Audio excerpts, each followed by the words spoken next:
Hi, welcome back to my channel, Paul, an aging hippie. Where an old guy who used to be a hippie reviews his life, looks back at past events, and 4 times a week I choose a song from my life soundtrack and I'll play it to you and let you know what was happening in the world in that year and also what was happening to myself. Now, if you like the idea of coming through along the journey with us, please subscribe, like, more importantly, comment, let me know what you'd like me to play, and also share it with your friends. Now, before we get on to today's song, I just want to give a shout out to Andy Snell, 68 or 58. Let me just recheck that. Andy Snell, 58, 58. Thank you for your comments, Andy. And you suggest that I do cover versions. Well, I do occasionally do cover versions.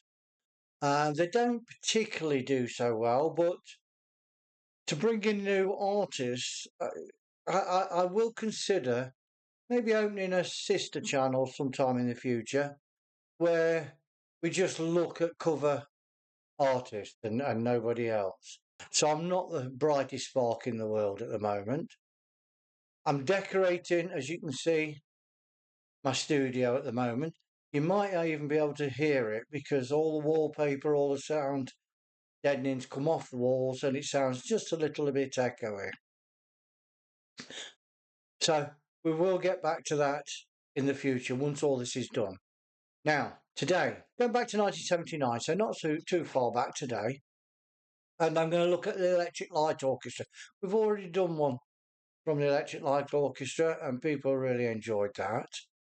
But this is the final track on the 1970 album Discovery. And it went on to be the highest charting hit in the United States. And of course, it's Don't Bring Me Down. Okay, so we'll listen to that and then I'll let you know what was happening in 1979. Okay, so stay with us. Let me know what you think. Electric Light Orchestra, Don't Bring Me Down.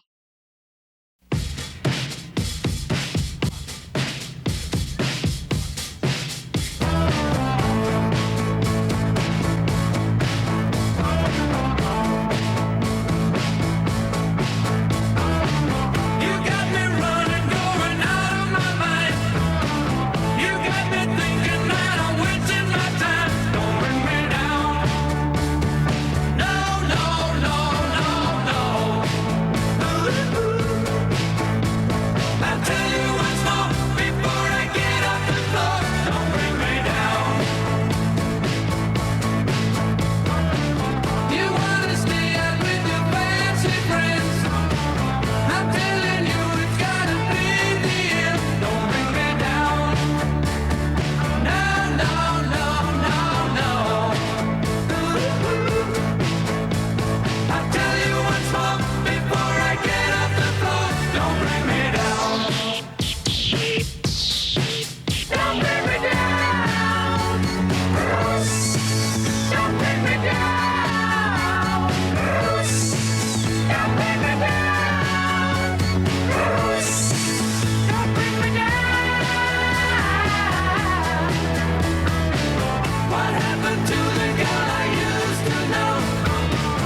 Okay, ELO, don't bring me down.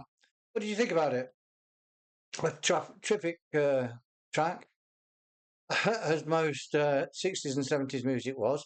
This week we're going to do quite a lot of 60s. At least 2 tracks are going to be 60s this week. Both by artists I've not covered yet. 1979. Margaret Thatcher led the Conservative Party into power in the May of this year. The Russians invaded Afghanistan, and we were living through what was called the year or the winter of discontent, where a number of workforce strikes across the UK brought the country to pretty much to a halt. As a family, well, I've said this before, 1979. I'll say it again because it's very important. We were entering our 4th year of marriage, and Olive was expecting another baby. She kept wanting to give me a boy. I don't know why. I was quite content with my girls. Anyway, we lived in a small terraced house. Life wasn't easy, but it wasn't particularly hard. There was a lot of racism about, and of course, being a mixed race family, we got a fair share of it. What I must say is, it was always from the white community. We never ever had any racism from the black community. So I sort of like became integrated with them far more. Therefore, we used to play a lot of reggae. You can't associate with Caribbean culture and not be smacked in the face with reggae. So much so that the club at the bottom of the street, it was called the Caribbean Club, used to open Fridays and Saturdays, go on till about 1 or 2 o'clock in the morning. And when they kicked them out in the morning, we would open our front door and we would have a sound system playing with more reggae. We'd buy in a few beers and put them and sell them to people. And they'd come up from the Carib to our house and continue the night for a little while. Now, these were called blues. And most of the blues, they often got raided by the police and shut down.